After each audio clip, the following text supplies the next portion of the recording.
Bien, j'aimerais souhaiter la bienvenue à tous ceux qui vont se joindre à nous par les liens d'Internet, soit sur YouTube ou sur pourchrist.com.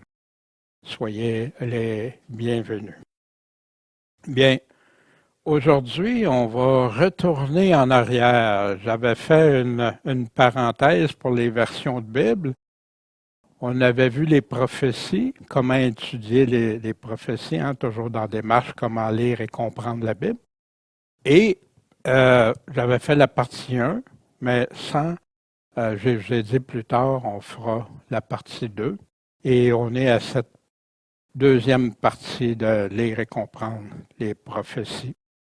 Et ce matin, on va parler d'un sujet d'actualité qui concerne Israël. Fait qu'on va faire la démarche pour lire et comprendre. Je vais vous partager ce que j'ai pu apprendre au cours des années.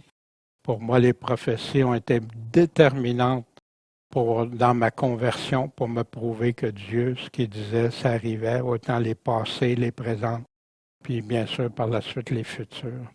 Et comment ça l'a affermi ma foi, fait grandir ma foi et comprendre les choses. Juste avant d'aller, la semaine dernière, quand on a fait la synthèse des versions de Bible, j'avais parlé s'il y en a des fois qui ont des livres en français, comme celui-ci, c'était les concernant les Jésuites, là, qui avait été publié par un postulant jésuite qui avait décrit des choses. Puis je l'avais en français, il est accessible en français. Fait que le livre a été traduit, là. Je voulais juste le mentionner au cas où, là. Je sais qu'il y en a qui sont intéressés d'avoir ça. Puis d'aller lire les textes originaux, là, qu'est-ce qui avait été dit. Ça, c'est une reproduction des textes originaux, bien sûr. Bien, juste un petit rappel. En passant, je vais passer peut-être vite sur plusieurs des aspects, d'autres peut-être prendre un peu plus, mais c'est disponible sur pourchrist.com. Vous pouvez télécharger après ceux qui veulent étudier en détail ou plus loin, ben, libre à vous. Soyez les bienvenus. D'ailleurs, vous devriez toujours faire ça, vérifier quand quelqu'un vous parle au nom de Dieu. Toujours vérifier. On avait vu dans la première partie, est-ce que je suis intéressé aux prophéties, hein? Qu'est-ce qui va arriver? Ça prend de l'intérêt. Quelqu'un qui n'a pas d'intérêt, ben, mais pourquoi je veux savoir? C'est-tu par amour de la vérité? C'est-tu pour m'aider à veiller, être sur mes gardes, à attendre puis prier? Est-ce que je suis prêt à examiner ce que Dieu dit ou juste prendre des parties? Puis, au cours des années, j'ai entendu des commentaires de pasteurs, des amis, des pasteurs que je rencontrais parfois à différents endroits. Puis quand je leur posais la question, mais vous ne parlez pas beaucoup des prophéties. Il y en a qui disaient pas du tout, d'autres un peu. Mais quand j'en parle, je répète ce qu'on m'a montré. Mais vous n'avez pas vérifié, on n'a pas le temps.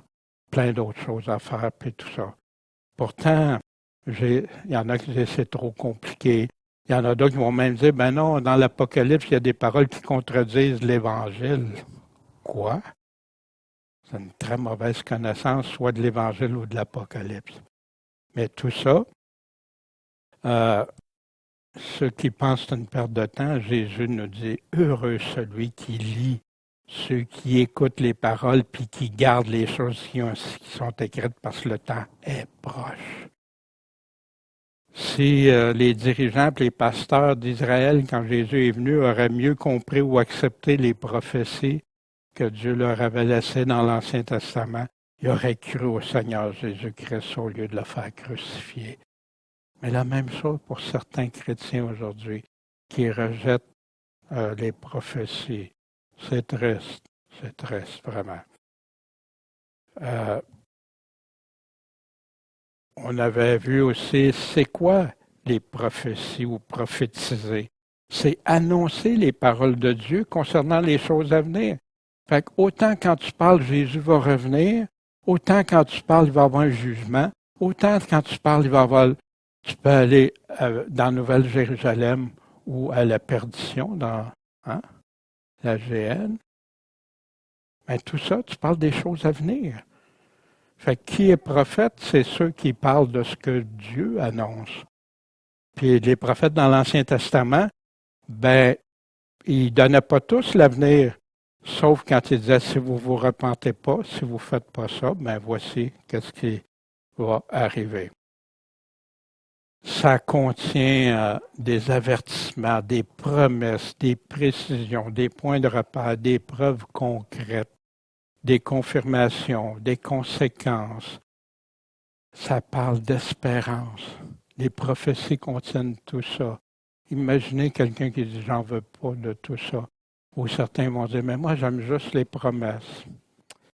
Il y a les passés, à partir d'Adam, Noé, Abraham, Israël, les empires, les promesses et conséquences. Les présentes, hein? Quand Paul nous dit « vers la fin, les hommes seront rebelles, arrogants, etc. » C'est dans le présent, ça, comportement humain. Des signes prédits, ce qu'on voit des choses survenir et que ça va aller comme des douleurs de l'enfantement à une amplitude toujours de plus en plus. Le futur, le règne, l'empire de l'Antéchrist, les guerres, Israël, les sauts, les trompettes, les coupes de colère, retour de Jésus-Christ, l'enlèvement, le triage des boucs et brebis, première résurrection, le règne de 1000 ans, le grand trône blanc, les nouveautés, le ciel, la terre, Nouvelle Jérusalem. On retrouve ça dans les prophéties. C'est pas intéressant? Wow! Moi, je trouve que oui. Il y a des particularités pour les prophéties. Il y a un langage prophétique. Puis parfois, il y en a qui se mêlent au travers de tout ça.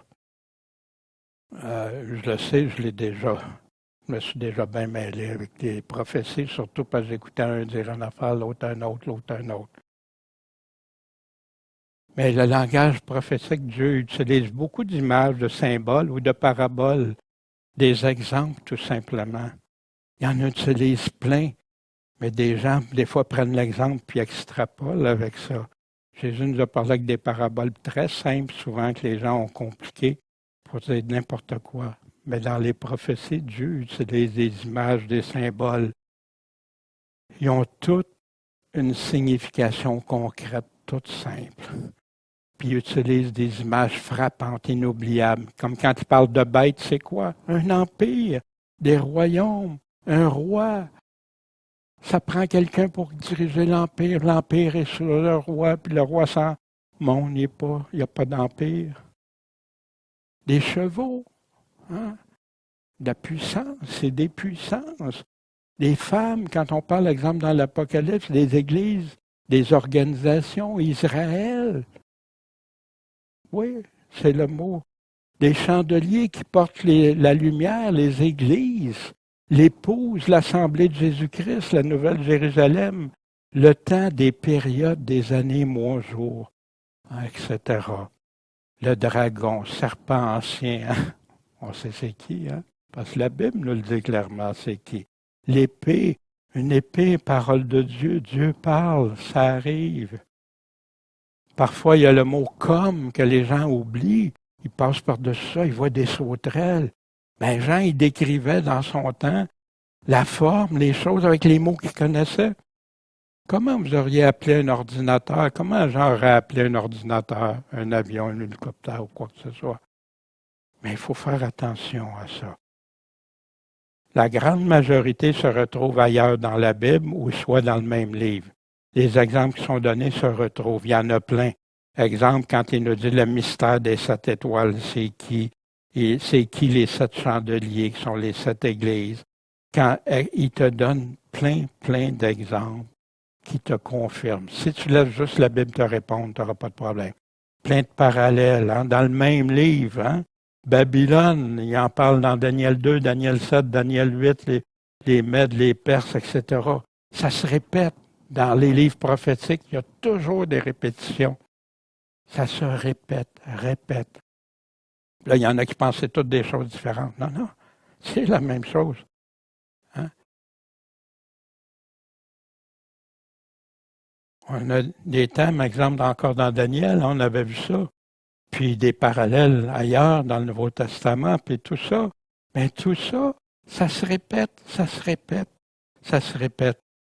Puis comme quand tu fais le tableau, tu dois tenir compte de chacun puis les compléter ensemble. là, tu vas avoir le vrai portrait. Mais il y a aussi beaucoup de littéral très clair et concret. Hein? Révélation de Jésus-Christ. Jésus-Christ se révèle, qui a reçu. Il a rapporté la parole de Dieu. Puis, et c'est des choses concrètes hein, que Jésus, le temps est proche, seul pas les paroles de prophétie de se lève, que celui qui est injuste soit encore injuste, que celui qui est souillé, mais souillé encore, que celui qui est juste devienne encore plus juste, que celui qui est saint se sanctifie encore davantage. Y a-t-il quelque chose de pas clair? C'est un langage figuré? Non. Je viens bientôt, j'ai mon salaire avec moi pour rendre à chacun selon ce que ses œuvres auront été. Je suis l'alpha, l'oméga, le premier, dernier, le commencement, la fin. Heureux ceux qui observent ces commandements afin d'avoir droit à l'arbre de vie, d'entrer dans les portes de la ville. Mais dehors seront qui? Les impudiques, empoisonneurs, fornicateurs, meurtriers, idolâtres, et quiconque aime et pratique le mensonge. C'est une chose que Dieu déteste, c'est le mensonge. Puis le juste est le mensonge, mais aime la vérité, que la Bible nous dit.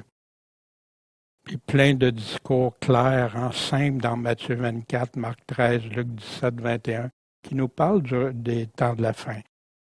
Puis vous vous souvenez, c'est toujours basé sur la démarche, hein, ça c'est l'aide-mémoire qu'on avait vu là, sur comment lire, étudier la Bible. Fait que vous avez, quand vous avez suivi, hein, vous avez fait les exercices et tout ça, c'est tellement plus simple de comprendre après. Mais il y a des pièges à éviter quand on interprète des prophéties. Des fois, l'intensité des prophéties, moi, je lisais ça, puis à un moment donné, c'était trop. Il fallait que j'arrête, là, c'était trop. Des fois, je mettais le focus sur juste un aspect sans tenir compte du reste autour. Et un mot qui me frappait, puis là, je voyais plus clair pour les autres mots autour. Découper des versets sans son contexte, sans me poser des questions. C'est moi, mais c'est quand que le contexte me dit que ça va arriver? C'est quoi vraiment qui est en train de parler? Affirmer ou ajouter à la place de Dieu ce qu'il n'a pas dit. On va le voir ça dans quelques instants. On a quelques exemples. L'alliance avec Israël ou plusieurs. Moi, on m'avait appris qu'il va y avoir une alliance qui va se faire avec Israël. Mais quand je lis le texte, il confirmera l'alliance avec Israël. Non, c'est écrit avec plusieurs pendant une semaine. Fait que ça se peut que plusieurs incluent Israël. Mais est-ce que je peux dire que Dieu dit que c'est Israël qui va conclure une alliance? Ça, c'est... Moi, ça m'a... Wow! Seigneur, il faut que je fasse attention, c'est pas ça que tu dis. Il faut que j'aille d'autres textes qui vont me prouver ça, là. Je ne peux pas dire ça, puis enseigner ça aux autres. L'imminence du retour. Je me souviens quand je me suis converti, puis là, je lisais beaucoup de livres, hein, puis j'avais lu beaucoup de livres sur les prophéties, Al Lindsay, etc., la planète Terre, puis ça. Puis là, hey, Jésus va arriver d'un instant à l'autre.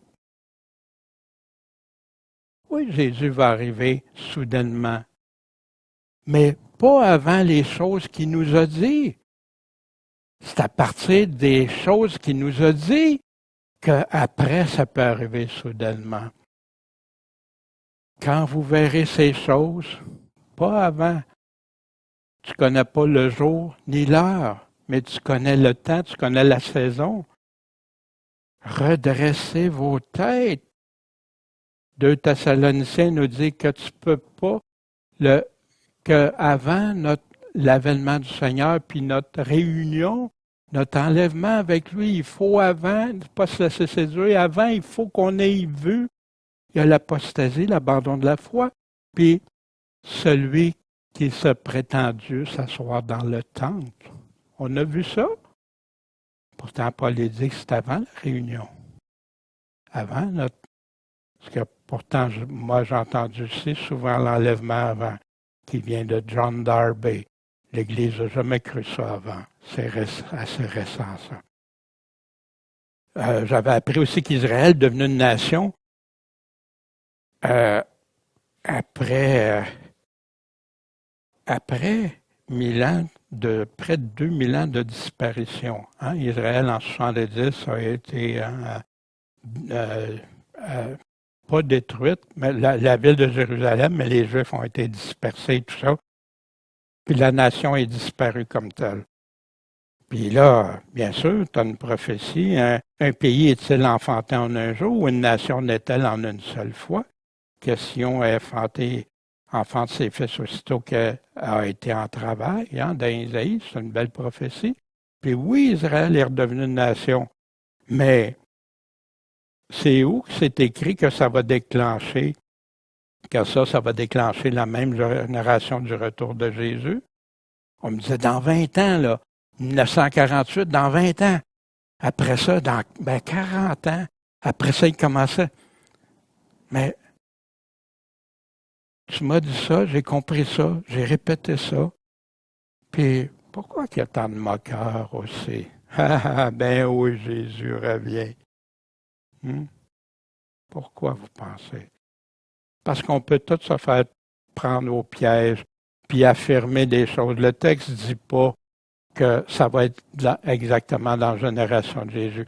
Mais une chose qui est sûre, il faut qu'Israël existe, qu'il soit un pays, une nation pour que les prophéties se réalisent.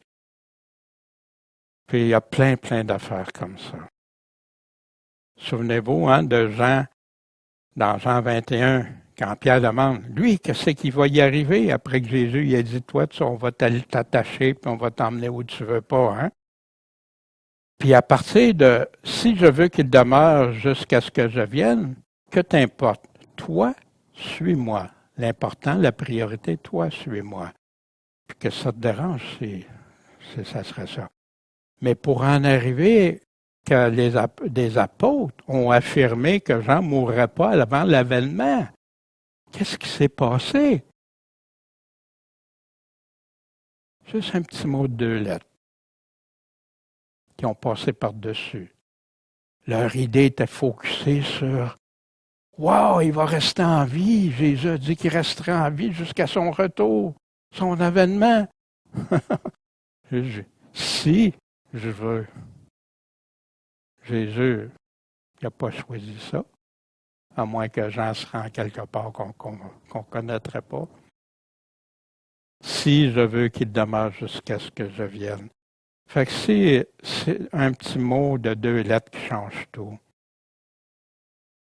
Si même les apôtres se sont laissés prendre à ça, comment nous, on devrait être prudents puis faire bien attention à chaque parole du Seigneur? Le focus, hein? Des fois, on focus juste sur l'affaire qu'on veut, mais le reste, on voit plus clair. Moi, c'est ce que ça me faisait. Puis c'est riche, les prophéties. Il y a beaucoup de choses, puis des choses impressionnantes dans ça, dont le langage, des choses que Dieu nous déclare que, wow, ça, oui, ça peut arriver, ça va arriver. Non, ça va arriver. Puis ça nous empêche de voir tout le reste.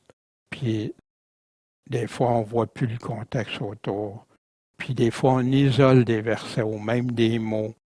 Puis on ne voit plus ce qu'il y a avant puis après. Puis c'est comme lire une lettre, hein, qu'on ne demeure pas dans le sujet de la lettre. Hein. On prend des mots, des phrases. Quelle valeur ça a? Un processus qui est fréquent. On isole des versets, on y ajoute des paroles d'hommes. Comme tantôt, il va faire une alliance avec Israël. Non, il va faire une alliance avec plusieurs. Tu ne changes pas le mot. Après, tu regardes ailleurs si ça peut fitter. Ça donne une interprétation. Là, ça développe une doctrine ou une théorie. Ça devient la doctrine officielle. Puis là, ça devient la vérité de la théologie ou de la dénomination. Mais ça, c'est basé ici, quand tu ajoutes ça, tu enlèves ou tu ajoutes, c'est des opinions. C'est pas des. Je peux penser que ça va être Israël, mais je dois dire que Dieu me le confirme que c'est Israël. Puis là, si tu n'es pas d'accord avec ce qu'on te dit, tu deviens un hérétique. Ou si tu questionnes, non, tu ne comprends pas, toi, tu es trop, etc. Mais ça nous empêche de comprendre la Bible par soi-même. On doit faire attention. C'est un danger. danger de tordre les Écritures. Alors, on avait vu la première impression, la théologie, doctrine qui est apprise vite.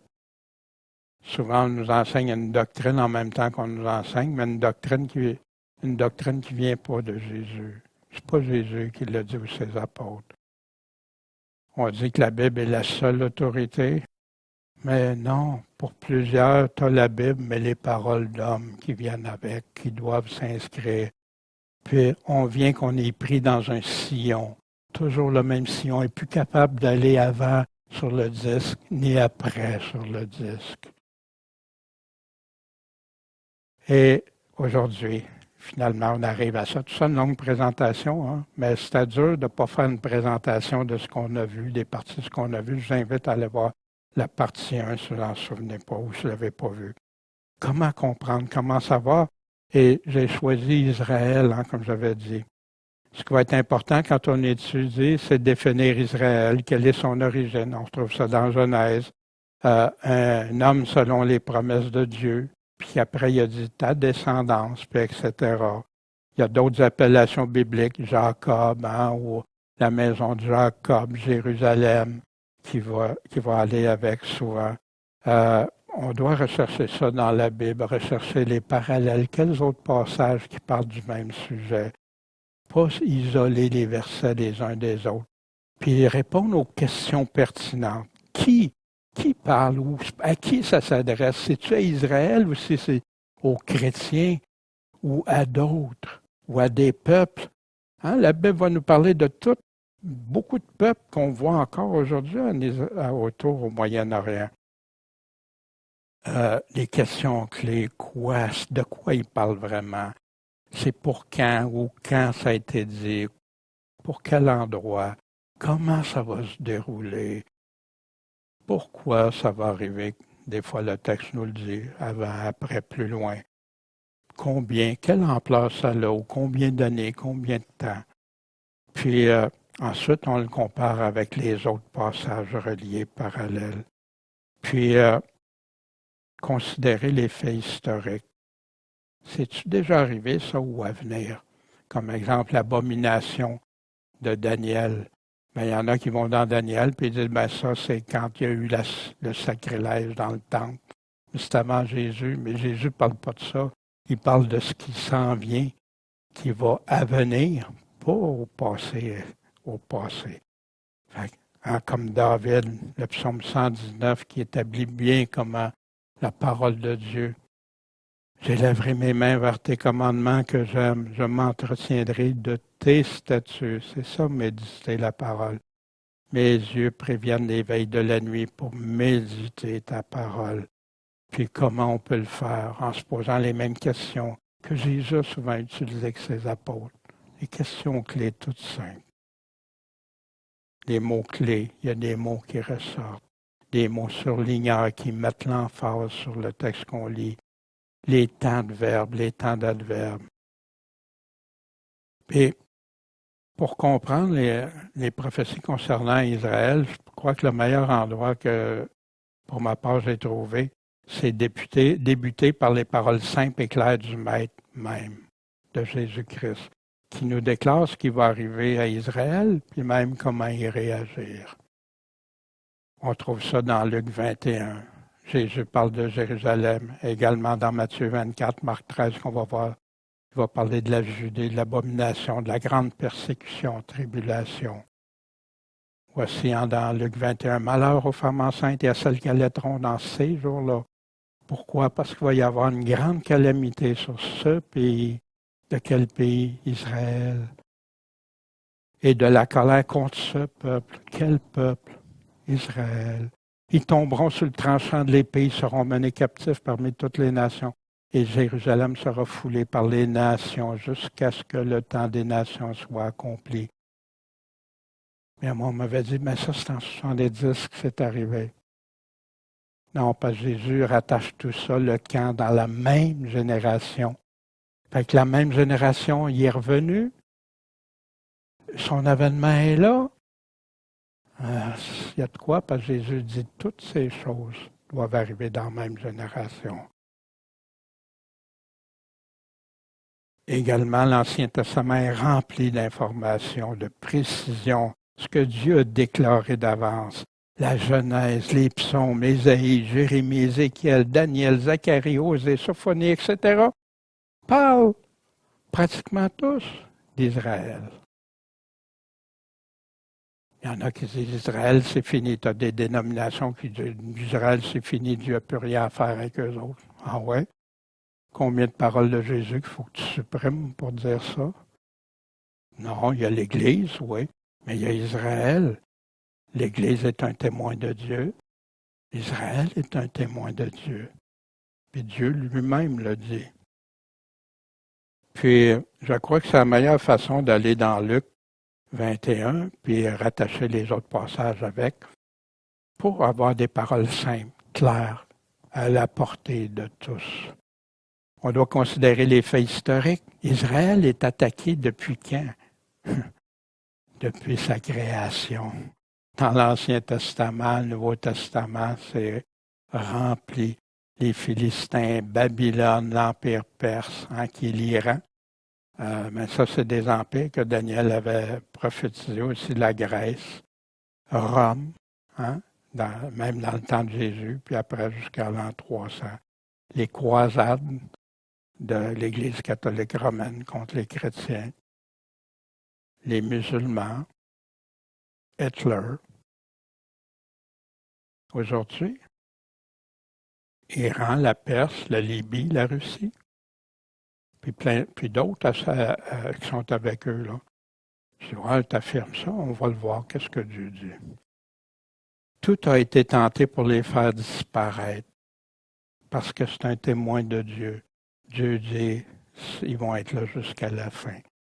Puis Dieu a fait plein de promesses à Israël, beaucoup d'avertissements, il les a avertis. Voici, ça va vous arriver parce que vous vous rebellez contre moi. Voici, par contre, oui, je vais en garder un petit reste. Il y a un reste qui va rester d'Israël. Puis tout a été tenté, tout comme pour les chrétiens, depuis Jésus-Christ, puis aller jusqu'à nos frères aujourd'hui qui se font tuer pour simplement dire je crois en Jésus-Christ. Puis la Bible, qui sert Israël, puis qui sert les chrétiens. Une attaque frontale, tout a été fait pour détruire, mais rien n'a marché. Ah oui, il y a eu des vagues, des choses, mais comment ça se fait que ça existe encore? Parce que Dieu préserve, Dieu protège. Aussi, dans les prophéties, il y a tous les pays qui entourent Israël, puis leur futur, on les a dans l'Ancien Testament, on ne peut pas voir ça ce matin. À le départ, Abraham voulait la promesse que Dieu y avait faite, il a pris les choses en main, puis ça a produit Ismaël. Puis, qu'est-ce que ça fait? Les tribus arabes, puis qu'aujourd'hui, certaines de ceux-là sont en guerre contre Israël. Puis, ça, c'est la promesse de Dieu. Isaac, Jacob, qui a appelé Israël, puis qui a eu ses 12 tribus. Israël, c'est qui pour Dieu? C'est témoin, c'est oint de Dieu. Ne soyez pas effrayés, soyez pas troublés. Ne te laisse pas faire entendre et annoncer dès longtemps. Dieu annonce tout d'avance. Il dit qu'il ne fait rien sans annoncer tout d'avance à ceux qui croient en lui. Vous êtes mes témoins. Y a-t-il un autre Dieu que moi? Il n'y a pas d'autre rocher, j'en connais pas. Puis aussi dans Ésaïe 43, 10, 12, qui donne encore plus de précision. La parole de l'Éternel des armées me fut encore adressée en ces mots. Ainsi dit l'Éternel, je suis jaloux pour Sion, d'une grande jalousie. Je suis jaloux pour elle avec une grande indignation. Ainsi dit l'Éternel, je reviens vers Sion. Qui va venir vers Sion? C'est Jésus-Christ. J'habiterai au milieu de Jérusalem et Jérusalem sera appelée la ville fidèle, la montagne de l'Éternel des armées, la montagne sainte. Ainsi a dit l'Éternel des armées. Il y aura encore des vieillards, des femmes âgées assis dans les places de Jérusalem. Puis, à cause du grand nombre de leurs jours, il parle du millénium ici, mais avant, il revient. Et les places seront remplis de jeunes garçons, de jeunes filles. Ainsi dit l'Éternel. Ça semble si difficile aux yeux du reste de ce peuple en ces jours-là. Est-ce que ça va être pourtant difficile à mes yeux? Parce que tout le monde dit Israël est perdu, là. Israël s'en va à sa perte. Mais Israël d'aujourd'hui ne fonctionne pas comme Dieu voudrait, comme Dieu a déclaré. Mais Dieu a fait des promesses à Israël, puis il va en garder un peuple pour lui, un reste pour lui. Voici, je vais sauver mon peuple du pays du Levant, du pays du couchant, je les ferai venir et ils habiteront au milieu de Jérusalem. Ils seront mon peuple et je serai leur Dieu, dans la vérité et dans la justice. Que vos mains se fortifient à vous qui entendez aujourd'hui ces paroles de la bouche des prophètes, au temps où la maison de l'Éternel des armées a été fondée et son temple rebâti. Puis vous savez que le temple doit être rebâti pour que les prophéties arrivent. Israël, un grand problème pour le monde actuellement. La parole de l'Éternel prononcée sur Israël. Voici, je ferai de Jérusalem une coupe d'étourdissement pour tous les peuples d'alentour, et ce sera aussi contre Juda dans le siège de Jérusalem, ce que Jésus nous parle dans Luc 21 qu'on va voir. En ce jour-là, je ferai de Jérusalem une pierre pesante pour tous les peuples, pour tous ceux qui porteront le poids en seront meurtris, et toutes les nations de la terre s'assembleront contre elle. Ce qui s'en vient pour l'Armageddon. En passant à Zacharie, c'est pour la fin, c'est comme l'Apocalypse. C'est souvent appelé même l'Apocalypse de l'Ancien Testament par certains. Puis en ce jour-là, ils vont s'assembler. Je frapperai d'étourdissement tous les chevaux, leurs cavaliers de vertige. J'aurai les yeux ouverts sur la maison de Juda. Je frapperai d'aveuglement tous les chevaux des peuples. Puis il continue, il donne des descriptions. En ce jour-là, l'Éternel protégera les habitants de Jérusalem. Et le faible parmi eux sera en ce jour-là comme David, et la maison de David sera comme Dieu, comme l'ange de l'Éternel devant eux. Il arrivera en ce jour-là que je chercherai à détruire toutes les nations qui viendront contre Jérusalem. Je pense 70, ça s'en vient. Quelques faits remarquables concernant des démarches pour diviser les terres d'Israël. On parlait juste ici des États-Unis, il y a eu l'Angleterre, il y a eu d'autres. En 91, George W. Bush, père, lance son plan de paix en donnant des terres israéliennes. Ce qu'on appelle Perfect Storm, qui a eu des vagues de 100 pieds sur la Nouvelle-Angleterre le lendemain, qui a même endommagé la maison du président.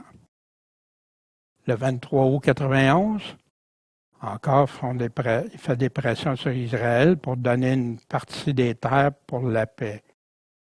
L'ouragan Andrew frappe les États-Unis. Plus de 30 milliards de dégâts. Le 27 avril au 13 septembre 1993, Israël et l'OLP signent alliance de paix avec des compromis à Washington, aux États-Unis. En même temps, les États-Unis sont touchés par les plus grandes inondations connues à cette époque, 21 milliards de dégâts. 25 août au 10 septembre 2001, les États-Unis, les Arabes et Israël préparent un plan de paix comme jamais il y en a eu. Le lendemain, les deux tours et le Pentagone attaqués. Plus de 40 milliards, juste avant la finalisation du plan. Du 7 au 12 novembre, pendant le Ramadan, le président Bush donne un dîner pour honorer l'islam et la révélation des paroles de Dieu dans le Saint-Coran. Quand les officiels américains ont été faire pression sur Israël, 88 tornades en dehors des saisons ont frappé 7 États américains. En 2005 seulement, 56 milliards en tornades, ouragans, inondations et sécheresses dont le 28 août 2005, quand George W. Bush applaudit la division des terres d'Israël, parce qu'avec les plans de paix, il faut absolument qu'ils divisent. Hein? Mais c'est parce que ce n'est pas les présidents qui peuvent diviser les terres. C'est Dieu qui les donne. C'est Dieu qui détermine. Il a déjà déterminé les limites. Le lendemain où Israël a été forcé de sortir des familles et les dépouilles de leurs familles qui étaient dans les cimetières même de Gaza, il y a eu l'ouragan Katrina. 1 million d'évacués, autour de 200 milliards de dégâts. Je ne sais pas pour vous, mais pour moi, c'est frappant. Bien sûr, je mets toute ressemblance avec Israël et Pharaon ne serait que coïncidence. Mais quand Dieu fait des promesses, quand Dieu dit que l'homme n'a pas joué avec ça, que l'homme ne joue pas avec ça. Fait que pour certains, ça, c'est des personnes qui suivent l'actualité, qui ont sorti ça, c'est pas moi que. Mais c'est intéressant de voir, ça en fait réfléchir, là. Parce que les États-Unis qui étaient pro-Dieu sont maintenant devenus de moins en moins Dieu, puis toutes sortes de choses. Bien, dans Luc 21, Jésus nous parle quand les disciples regardaient le temple après que la femme ait mis ses 2 pites dans l'offrande et tout ça. Vous contemplez ces choses. Fait qu'il ne parle pas juste du temple, mais autour, des jours viendront où il ne sera pas laissé pierre sur pierre qui soit renversé. De même, quand vous verrez arriver ces choses, sachez que le royaume de Dieu est proche. Puis il rajoute, je vous dis en vérité que cette génération ne passe pas que toutes ces choses n'arrivent. Plus loin au verset 33, le ciel et la terre passeront, mais mes paroles ne passeront pas. Mais qu'est-ce qu'on apprend ici? C'est qu'Israël, ça ne peut pas être en 70 parce que toutes ces choses arrivent. On va voir tout ce que Jésus a décrit. C'est impossible, ça ait lieu en 70. Qui je vais croire? Jésus qui me dit ça? Ou des personnes qui vont me dire que non, c'est en 70. Puis dans Matthieu 24, j'ai mis les parallèles. On ne les regardera pas, mais vous avez tout ça pour ceux qui veulent étudier. Mais quelque chose d'étrange, quand tu regardes partout, là aux nouvelles, à la TV, toutes les fois qu'ils présentent le mur des lamentations, vous savez que ça fait partie des constructions que les disciples regardaient, qui est le mur autour. Ben moi, je vois encore des pierres sur pierre. Fait que là, mais j'ai lutté longtemps parce que c'était supposé être arrivé en 70. Il y a encore des pierres qui sont là. Jésus serait trompé. Ça fait partie des constructions du temple, ça. Puis d'ailleurs, il en parle dans les autres, là. Quand vous verrez tout cela, Jésus, ne voyez-vous pas tout cela? Le mur était là. La grande question que les apôtres ont demandé à Jésus, Maître, quand donc ces choses arriveront-elles? Puis car quel signe trouvera-t-on que c'est sur le point d'arriver? Dans Matthieu, dis-nous quand. C'est quoi le signe de ton avènement puis de la fin du monde? Quel est le signe? Quand est-ce que ces choses arriveront pour leur prochain accomplissement? Et qui a des oreilles pour écouter la réponse jusqu'à la fin? En passant dans Matthieu chapitre 24, il donne toute la réponse à ça. Puis Matthieu 25, il va donner comment l'attendre. Mais on peut fermer l'oreille ou ouvrir l'oreille, puis écouter ce que Jésus nous dit. En première chose, prenez garde. À qui il dit ça? À ceux qui lisent. En passant, ceux qui pensent que tout ça c'est écrit pour quelqu'un d'autre que les chrétiens devraient faire attention. Ça vient à partir de John Darby, vers la fin des années 1700, puis après ça, la Bible, c'est 1800. La Bible, après ça, Scofield qui a véhiculé ces informations-là. Prenez garde. Plusieurs vont venir en mon nom, suivez-les pas. Plusieurs faux prophètes vont s'élever, vont en séduire beaucoup. L'iniquité va être multipliée, la charité va se refroidir. Dans Marc 13, prenez garde. Plusieurs encore vont venir, ils vont séduire plusieurs. Ils vont accomplir des signes, des prodiges, même pour séduire les élus. Mais prenez-y garde, voici, je vous ai tout prédit. Fait qu'il y en a qui disent, ah, si possible, fait qu'ils ne peuvent pas. Non. Pourquoi Jésus nous dirait ça s'il n'y a pas de possibilité d'être séduit, d'être entraîné par les faux prophètes? Regardez aujourd'hui, qu'est-ce qui se passe? Simplement. Or, quand vous allez entendre parler de guerre, de sédition, des révoltes, des manifestations, plein de réactions, ne vous épouvantez pas. Hein? Ayez peur, là, vous voyez tout ce qui se passe, là? Ayez peur. Non, ne vous épouvantez pas. Mais ce ne sera pas sitôt la fin. On va voir des guerres, puis il nous dit des guerres, des bruits de guerre, des nations contre nations, empire contre empire, des rumeurs, tout ça. Et ça en parle aussi dans l'Apocalypse, Révélation, dans Zacharie, dans Daniel, chapitre 11 et 12, Sophonie, Ésaïe, Ézéchiel, 2 Thessaloniciens, chapitre 1 et 2 en parlent. Des tremblements de terre, famine, épidémies mortelles, événements puis des signes épouvantables dans le ciel. Il va y avoir des grands tremblements de terre en divers lieux. Il y en a toujours eu, ben oui. Mais Jésus nous dit que ça va être comme les douleurs de l'enfantement, puis dans cette même génération, il va y en avoir des capables, puis des signes, puis des épouvantables dans les cieux, des vents, puis toutes sortes de choses vont se produire. Des choses épouvantables, des famines, des pestes, des épidémies, des pandémies. Mais ça va être que le commencement des douleurs qu'on apprend dans les textes parallèles. Il va y avoir des persécutions, mais avant tout cela, ils vont mettre les mains sur vous, vous persécuteront, vous livrant au synagogue, vous mettant en prison, vous menant devant les rois, les gouverneurs. Mais pourquoi? À cause de mon nom. En passant, on utilise toujours les questions. Qui, quoi, quand, comment, c'est ça. Puis si je ne l'utilise pas, ben utilisez-les, parce que c'est comme ça que vous allez apprendre du texte. Qu'est-ce qu'il y en est? Puis ce sera une occasion de témoignage.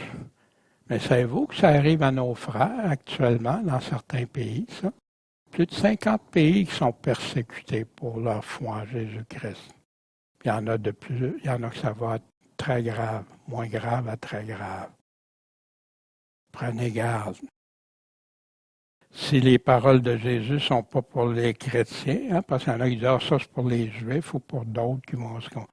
Mais à cause de mon nom, à part les Juifs convertis, comme dans l'Église, au début, c'était des Juifs convertis, les apôtres. Après ça, des non-Juifs se sont joints à eux, puis les deux forment un seul corps maintenant. Mais tu as des Juifs en Israël qui, eux, vont plus tard reconnaître qui est Jésus-Christ. Mais ceux qui font partie, qui reconnaissent Jésus-Christ, qu'ils soient juifs ou non-juifs, font partie du même corps actuellement, aujourd'hui. C'est à cause de moi, à cause de mon nom, à cause du témoignage, fait qu'à qui ça s'adresse à des véritables chrétiens. Puis en passant, il y en a qui disent non, on ne subira rien, nous. Mais trouve-moi où Jésus dit ça. Trouve-moi. On retrouve ça dans l'Apocalypse au chapitre 6, le premier sceau, des séductions, des guerres, le contrôle, la paix bannie, les famines, quatrième sceau, mortalité, un quart des habitants sur la terre tués par l'épée, la famine, mortalité, bêtes sauvages.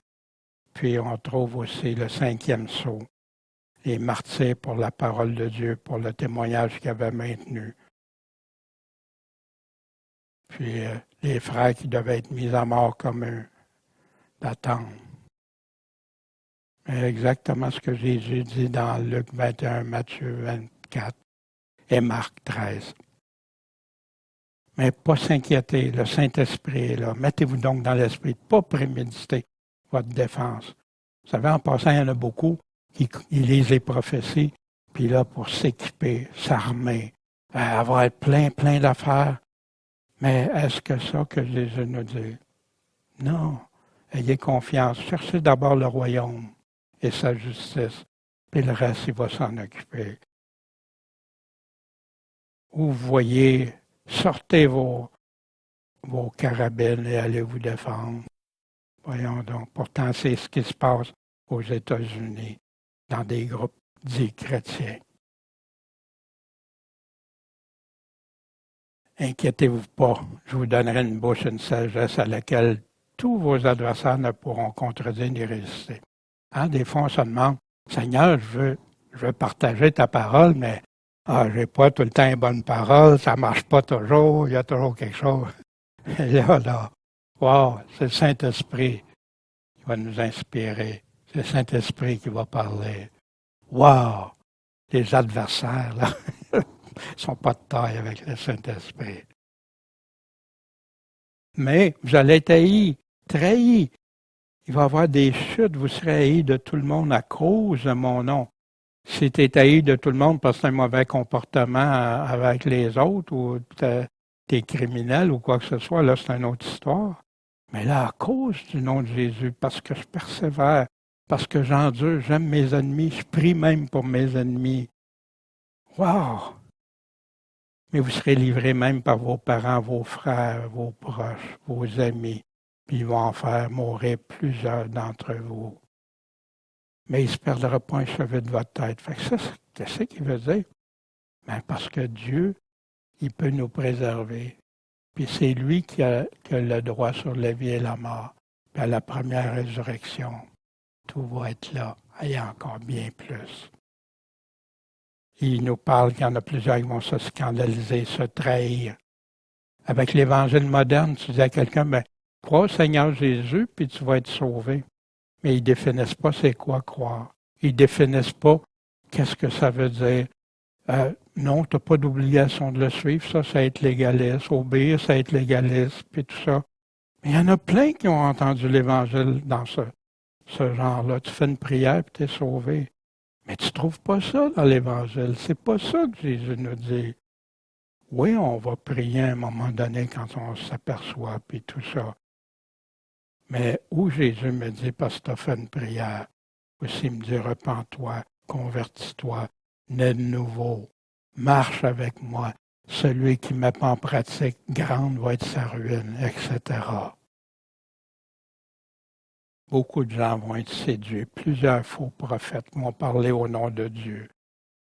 Mais celui qui persévérera jusqu'à la fin sera sauvé. Ben là, c'est pas ton salut. C'est parce ta vie actuelle va être sauvée. Mais c'est pas ça qu'il est en train de dire. C'est parce qu'il y en a plusieurs qui vont mourir. Ils meurent-tu comme ça pour rien? Non, ils meurent à cause de Jésus. Fait qu'il leur fait ceux qui vont persévérer jusqu'à la mort même. Ça fait pas plus ça fait rire. C'est dur l'Évangile. Oui, c'est ça que Jésus a dit. Si tu n'es pas prêt puis il nous donne les conditions à prendre ta croix. Si tu n'es pas prêt à te renier toi-même, si tu n'es pas prêt à... Mais ça, c'est dilué aujourd'hui. Qu'est-ce qui a fait que les apôtres sont morts? Qu'est-ce qui a fait que ceux des catacombes sont morts? Qu'est-ce qui a fait que plein de chrétiens aujourd'hui meurent pour Jésus-Christ? Et si vous regardez dans l'Apocalypse, à l'Église, parce que tu as persévéré jusqu'à la fin, jusqu'à la mort, tu auras part à la première vie. Tu n'auras pas de danger de la seconde mort. Craignent l'oppresseur, la colère de l'Antéchrist, Ésaïe 51. Les rachetés de l'Éternel retourneront et viendront à Sion avec des chants de triomphe. Les rachetés. Une allégresse temporaire. Un feu de camp, youpi, on a du fun, puis après ça, on tombe. Hein? Non, éternel sera sur leur tête. Ils obtiendront la joie et l'allégresse. La douleur et les gémissements vont s'enfuir. C'est moi qui vous console. Qui es-tu pour avoir peur de l'homme mortel, du Fils de l'homme qui deviendra comme l'herbe pour oublier l'Éternel, ton Créateur, qui lui a étendu les cieux, lui a fondé la terre, et pour trembler sans cesse tout le jour devant la fureur de l'oppresseur lorsqu'il s'apprête à détruire? Où donc est-elle la fureur de l'oppresseur? Bientôt l'homme courbé sous les fers sera mis en liberté. Il ne descendra pas dans la fosse, son pain ne lui manquera pas. Pourquoi? Parce que je suis l'Éternel ton Dieu qui frappe la mer et fait mugir les flots, de qui le nom est l'Éternel des armées. Tu crois-tu Dieu? Dieu est tout-puissant. Dieu, il n'y a rien, mais il te demande sois patient, persévère pour ça. La Russie et ses alliés, on avait dit qu'on en parlerait. On retrouve dans Ézéchiel, chapitre 37 à 39, qui parle à Gog, Magog, l'ennemi de l'extrême nord. Puis quand tu parles des points cardinaux, Israël, si tu regardes à l'extrême nord, c'est Moscou, Méchec, qui descend. Et voici, prophétise contre Gog et dit, ainsi a dit le Seigneur l'Éternel, voici j'en veux à toi, ô Gog, prince de roche. Puis je pense que c'est une abréviation dans le temps d'où venait Russie, de Méchec et de Tubal. Je te conduirai, je t'entraînerai, je te ferai monter de l'extrême nord, je t'amènerai sur les montagnes d'Israël, mais j'abattrai ton arc de ta main gauche, je ferai tomber tes flèches de ta main droite. Tu tomberas sur les montagnes d'Israël, toi et toutes tes troupes et les peuples qui t'accompagnent, parce qu'il ne vient pas tout seul. Hein? Je t'ai livré en pâture aux oiseaux de proie, à tous les oiseaux et aux bêtes des champs. Tu retrouves ça dans Apocalypse au chapitre 19, à l'Armageddon, que Dieu invite le banquet aux oiseaux, venez manger la chair. Tu tomberas sur la surface de la terre, parce que j'ai parlé, dit le Seigneur l'Éternel. J'enverrai dans le feu, dans Magog, parmi ceux qui habitent en sécurité dans les îles. Ils sauront que je suis l'Éternel. Je ferai connaître mon saint nom au milieu de mon peuple d'Israël. Ça, c'est au futur, hein, dans Ézéchiel. Et je ne profanerai plus mon saint nom. Les nations sauront que je suis l'Éternel, le Saint d'Israël. Voici ces choses arrivent, elles se réalisent, dit le Seigneur, l'Éternel. C'est le jour dont j'ai parlé. Dieu intervient. Dieu vient à Sion. Il y a plein d'autres passages d'Ézéchiel que j'ai mis à la fin du diaporama, ceux qui veulent. Mais où on arrive justement au centre, où Jérusalem. Et quand vous verrez Jérusalem environnée par les armées qui viennent de l'extrême nord, les armées autour, il y a même le fleuve d'Euphrate qui va être asséché pour laisser passer une armée de 200 millions qui vient de l'Est. Les rois de l'Est. Quel empire de l'Est on parle? Hein? Alors que ceux qui sont dans la Judée, hein, en Israël, s'enfuient dans les montagnes. Ceux qui sont au milieu de Jérusalem se retirent et ceux qui seront à la campagne ne rentrent pas. Parce que c'est là des jours de châtiment qui sont écrits contre Israël. Qu'est-ce qui va survenir? Israël a fait fi de Dieu. Israël, actuellement, n'est pas un bon témoin pour Dieu. Parce qu'ils vivent dans toutes sortes de choses, même pire qu'ailleurs des fois. Jésus en parle, quand donc vous verrez dans le lieu saint l'abomination de la désolation dans le temple, où il y aura des sacrifices, c'est ça que Daniel parle, dont le prophète Daniel a parlé, que celui qui lit, il fasse attention. Moi, ça a piqué ma curiosité. C'est pour ça que j'ai étudié beaucoup le livre de Daniel, puis aller chercher partout, il parlait, puis wow, Seigneur, wow!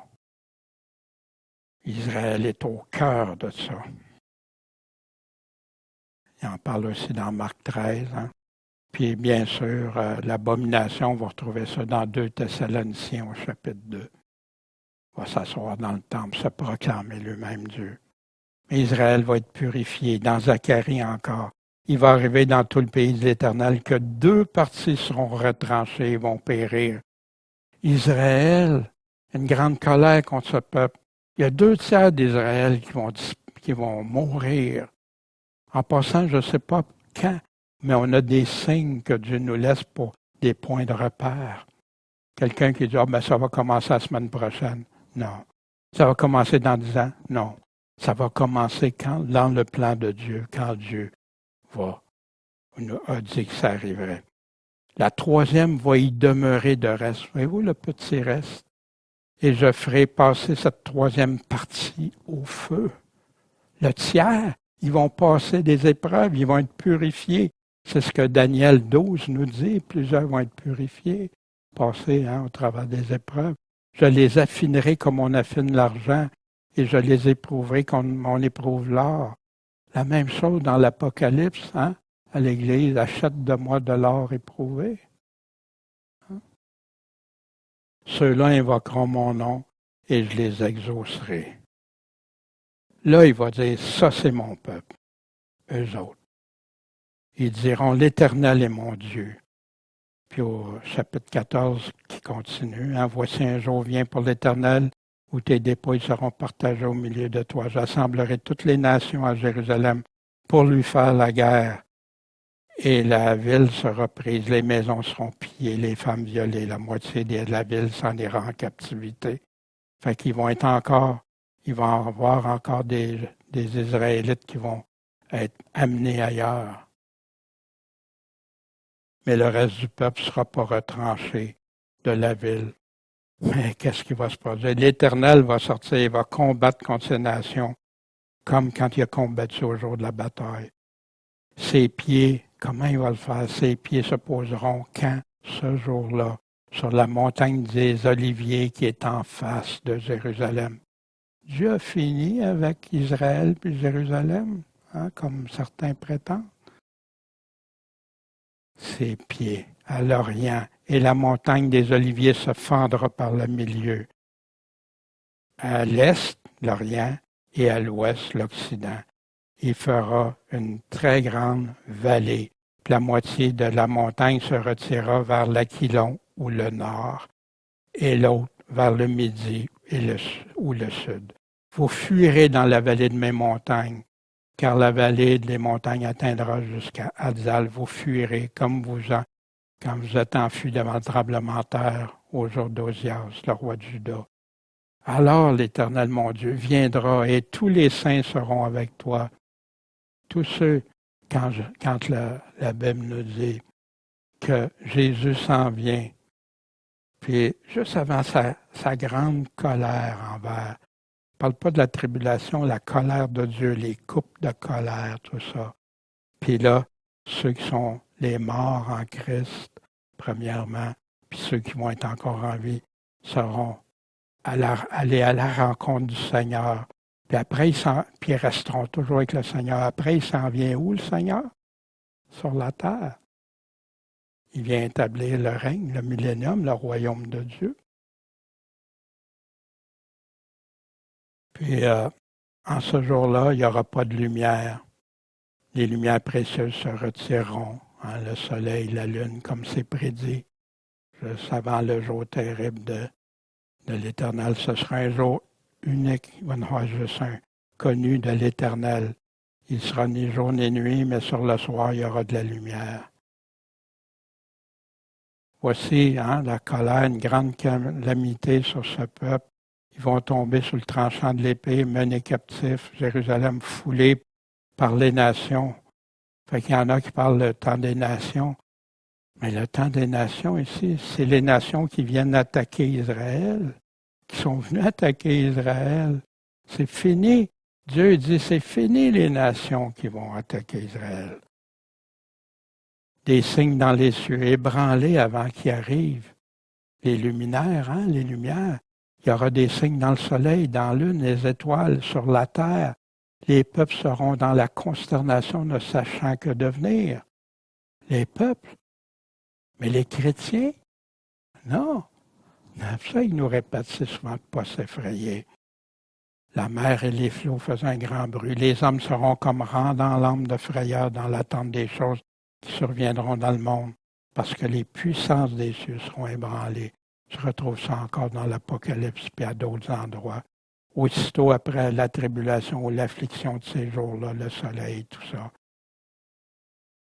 À son avènement. Puis là, après, alors, ils verront venir le Fils de l'homme sur une nuée avec une grande puissance, une grande gloire. Or, quand ces choses commenceront d'arriver, regardez en haut, levez la tête, parce que votre délivrance approche. C'est là la délivrance. Pourquoi les gens vont supplier qu'on va avoir tellement hâte au retour du Seigneur? Votre délivrance approche. Elle n'est pas encore arrivée, ça s'en vient, mais c'est proche.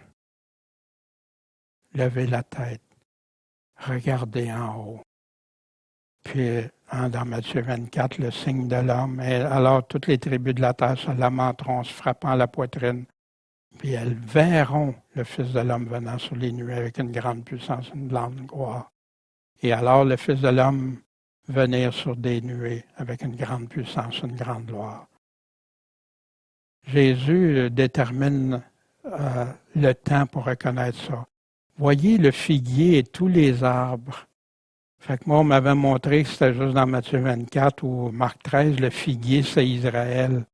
Mais ici, quand tu lis tout, il n'est pas en train de parler nécessairement d'Israël. Mais oui, Israël est inclus dans ça. Voyez le figuier et tous les arbres. C'est une parabole, un exemple tout simple qu'il nous donne. Quand ils poussent, vous jugez vous-même en les voyant que l'été est proche. La même chose, pareillement. Lorsque vous verrez arriver quoi? Ces choses qu'il vient de nous dire avant, sachez que le royaume de Dieu est proche. Il ne nous donne pas la date, là, mais il nous dit quelle période, comment on peut le reconnaître, comment savoir qu'il approche, comment savoir qu'il va être là, qu'il est à la porte. Puis tout ça, verset 32, je vous dis en vérité, comme si Jésus aurait besoin de nous dire ça, mais je pense que c'est important, ça attire, pourquoi il dit ça? Que 7 générations ne passeront pas, que quelques-unes de ces choses soient arrivées, non, que toutes ces choses n'arrivent. Le ciel et la terre vont passer, mais mes paroles ne passeront pas. J'ai parlé, ça va arriver, c'est comme ça. Quel est l'homme qui va aller contredire ce que Jésus a dit? Qui a autorité?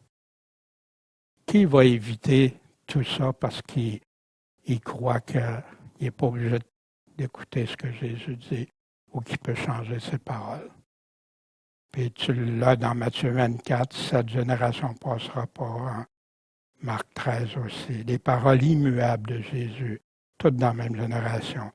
Quand vous verrez toutes ces choses dans la même génération, pas avant séduction au nom de Christ, révolte, guerre, nation, empire, rumeur, famine, épidémie, séisme, abomination, Israël encerclé, grande tribulation, le soleil, la lune ébranlés, l'Armageddon, signe de terreur, le retour de Jésus, réunion, parce que l'Armageddon, c'est simplement l'endroit où ils se réunissent pour aller, où tous les plateaux, si vous voulez, militaires se réunissent. Puis le règne de Jésus-Christ arrive là, son avènement, sa réunion avec nous autres. Fait que moi, on m'avait appris que non, Matthieu 24, c'est pas, mais avec un son de trompette. Paul nous disait la dernière trompette. Fait que si c'est pas ça, la dernière trompette que Jésus nous a parlé, ou la 7e trompette, il y a un problème dans l'Apocalypse. Fait que vous pouvez retrouver ça. Et ensuite,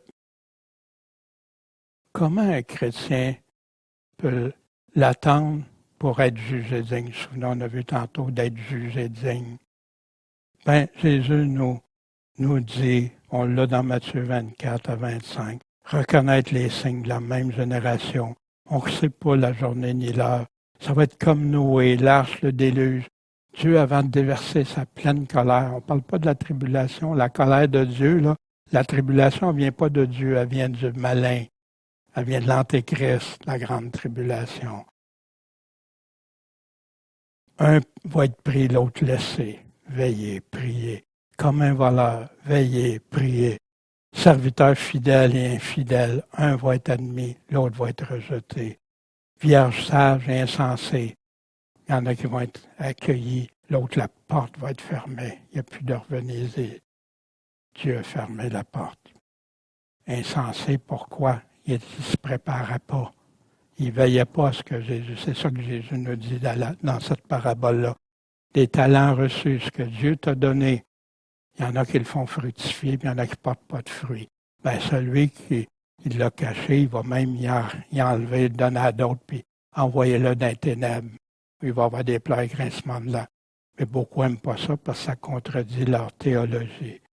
Mais moi, c'est Jésus, ma théologie. C'est Jésus qui a raison. Les boucs et brebis. Quand est-ce, Seigneur, hein? C'est là quand il vient, puis il s'assied, puis il met les nations, puis il va séparer. Puis là-dedans, il y a des croyants. Quand est-ce, Seigneur, qu'on n'a pas, hein? Ou quand est-ce qu'on t'a...